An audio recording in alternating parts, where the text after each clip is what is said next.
Well, Bobi Wine is like any other Ugandan. He has been a presidential candidate. He came second, yes. But let's not pretend as if we live outside Uganda.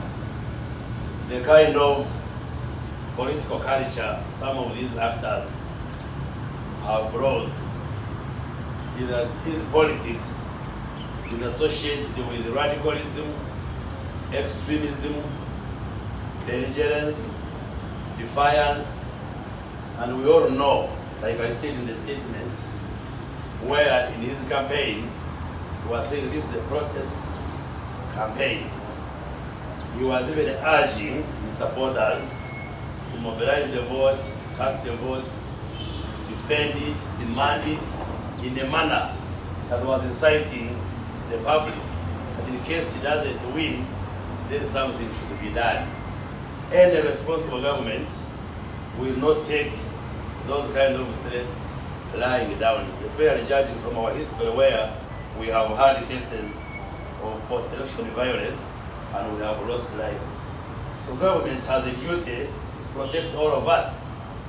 And you being a candidate at any level should not be a license for you to threaten me.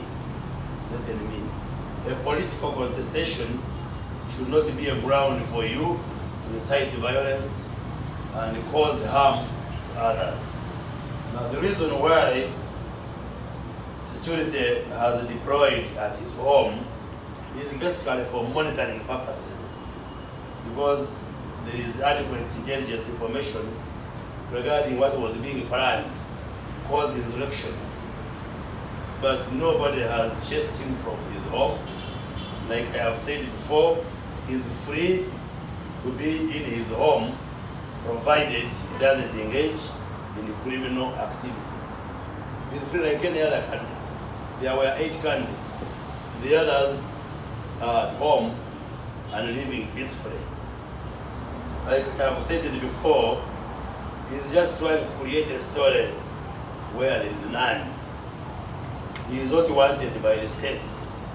He is not wanted by police or any state institution. If he has chosen to go into hiding, that is his decision. And we are not bothered. We know where he is. If we wanted him, we would get him. But at the moment, nobody wants him. So if he hides, whether in a banana plantation or in someone's home or wherever, that is his freedom to go into hiding. But I think also it's a sign of cowardice. If you rally your troops that after the vote, we demand our vote, how can you demand for little hiding? Where are his children? Why would we hide his children and he wants mine to be on the forefront to confront security? Why? Doesn't he know those children who are dying have parents? They also have blood. So I think he should stop the games. If he thinks his votes were rigged, or if he thinks there were irregularities which made him not win, he can go to courts of law and challenge what happened. There is sufficient time to gather evidence and you go to court.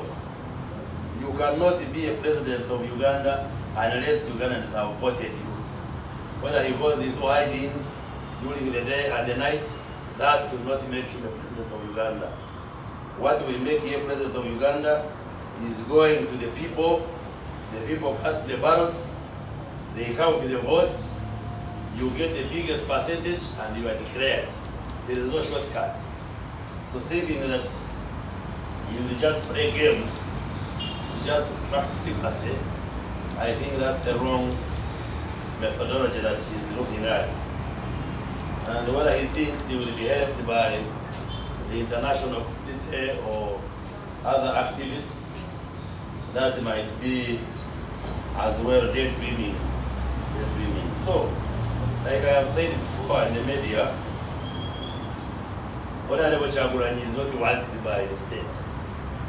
So if he's hiding from his own shadow, not from the forces of the state. So is this strong? Not at all. But we have a duty to protect Ugandans.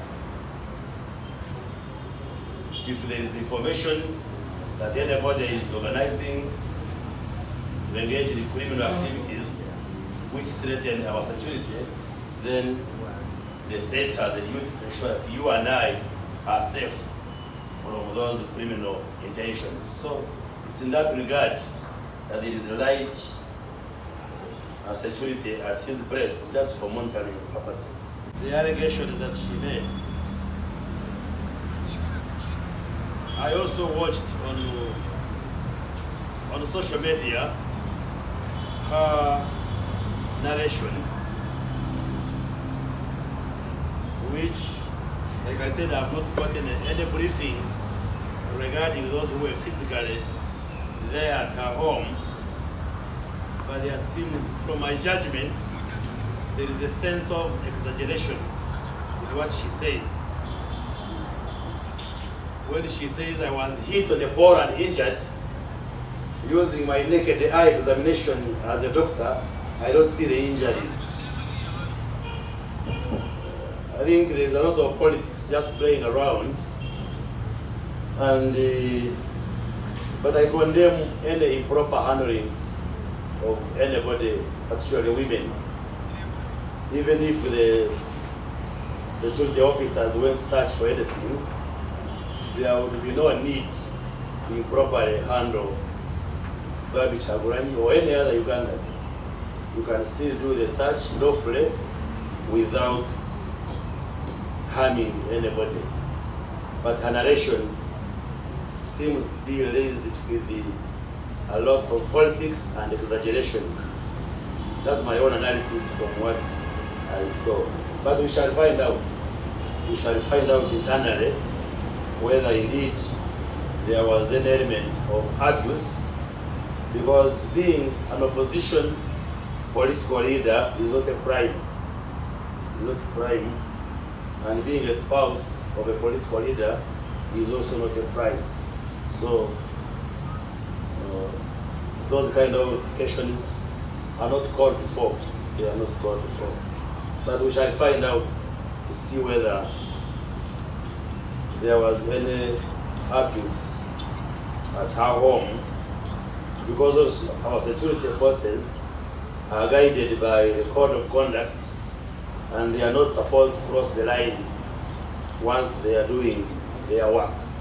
They should do their work within ethical and professional parameters, not to infringe on the rights of any Ugandan. Whether that Ugandan believes in NRM or not, it's not a crime to belong to the opposition, and therefore nobody should be harassed simply because he does not believe in NRM. As long as he is law-abiding, there should be no problem at all. She said they wanted to kill her child. I didn't hear that. Well, I thought she said she had hidden her children somewhere. But you are introducing another element, she made an allegation that they wanted to kill her child. That one I had not heard. I hope you are not adding your mouth to her words. Because I didn't hear her say about killing her child. It's by addition. Yes? Communication by addition. By addition, yes. But why would an innocent child be harassed? Because being a child of a politician is not a crime. Even if I have children, why would my children be harassed by anybody simply because I am active in politics? So that would be wrong. That would be wrong. And nobody should be harassed.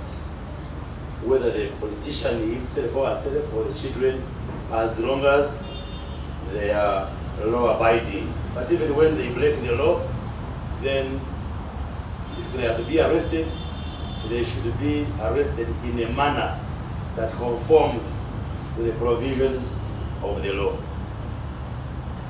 Well, I don't know what the evidence you have that NRM rigs there may have been challenges regarding how NRM organized its internal elections, the structured elections, especially for some of us who participated and raised the concerns with a view of helping the internal systems to have reforms on how elections are held. But by and large, I think it is wrong for you to say in the country, Uganda, it is NRM that is rigging elections. You don't have evidence to that effect. You cannot say, for instance, when you look at the parliament, MPs who have been elected, majority are NRM. I don't hope you are insinuating that we who have won have done so through rigging. We have been voted. Yes, the system may have imperfections. That's why the Constitution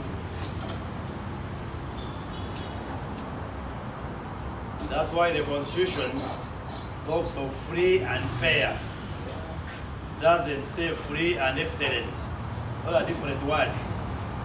Because we are holding elections in our own environment, there may be imperfections here and there, like anywhere in the world.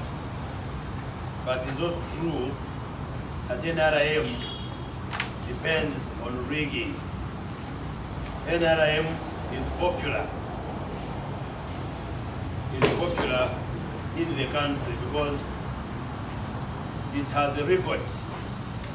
There are achievements which have been registered by NRM as a party, NRM as a government, upon which Ugandans make a decision to vote for NRM. Vote for NRM.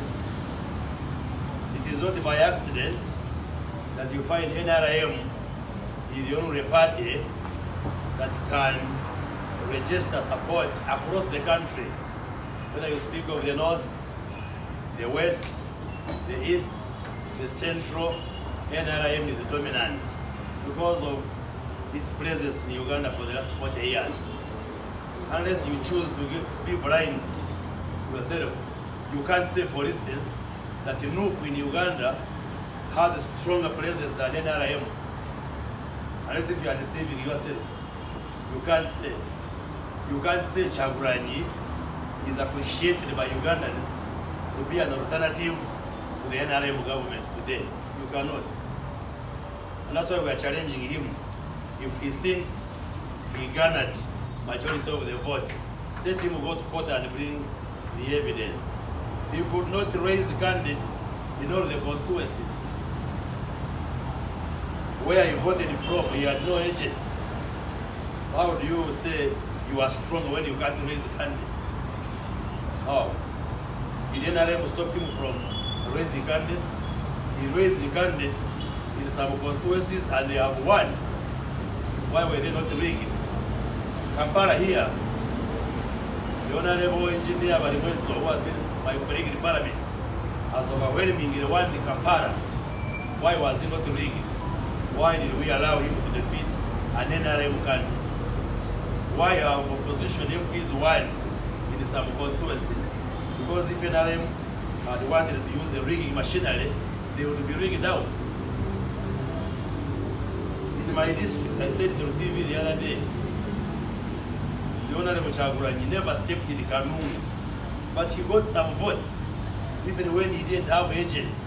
Those votes were counted and were registered on the declaration forms. They are there. If you go to the Electoral Commission, we would have chosen to say, put 000 for him, but we believe in democracy. If somebody has cast his vote for Kyagulanyi, write it like that. No candidate got 0 in Kanungu, for instance. And many of those candidates never had agents at all. But whatever was found in the ballot box was read, was counted, and was recorded as a vote belonging to that person. So it is not true that NRM big. NRM believes in implementing its mandate, its manifesto, then accounts to Ugandans, and then seeks for renewal of mandate, which Ugandans have done.